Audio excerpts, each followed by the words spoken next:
Front delt. 3 easy steps. Lang sapit na.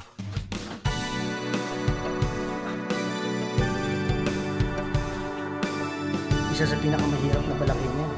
Gamit ng long bar na to na sigurado ako lalaki ang shoulder ni ng malapresa, mga kaibigan.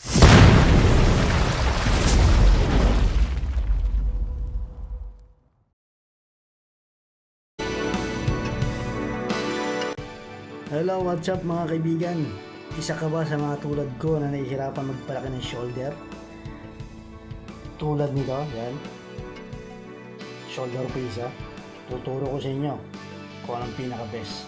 Eto, panoorin nyo. Front delt. Isa sa pinakamahirap na palakihin yan. Lalo na kapag panay ka shoulder, nalalamog, tapos nagkakaroon ka pa ng ang muscle pain.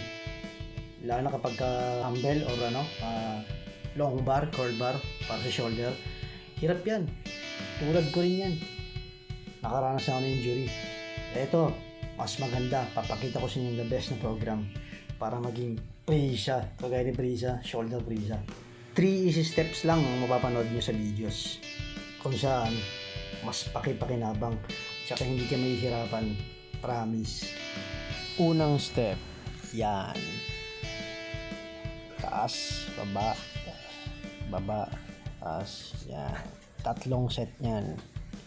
Unang set nyan, 15, pangalawa, 12, pangatlo, 9.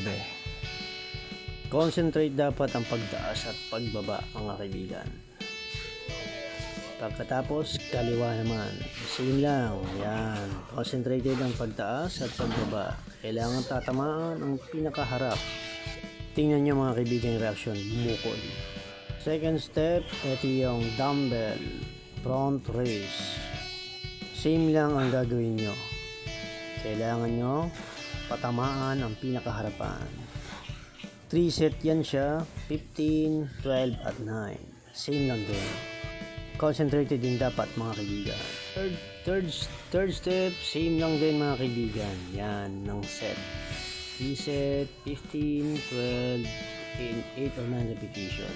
Yeah, concentrated kayo dapat. At ayun na nga, natapos na.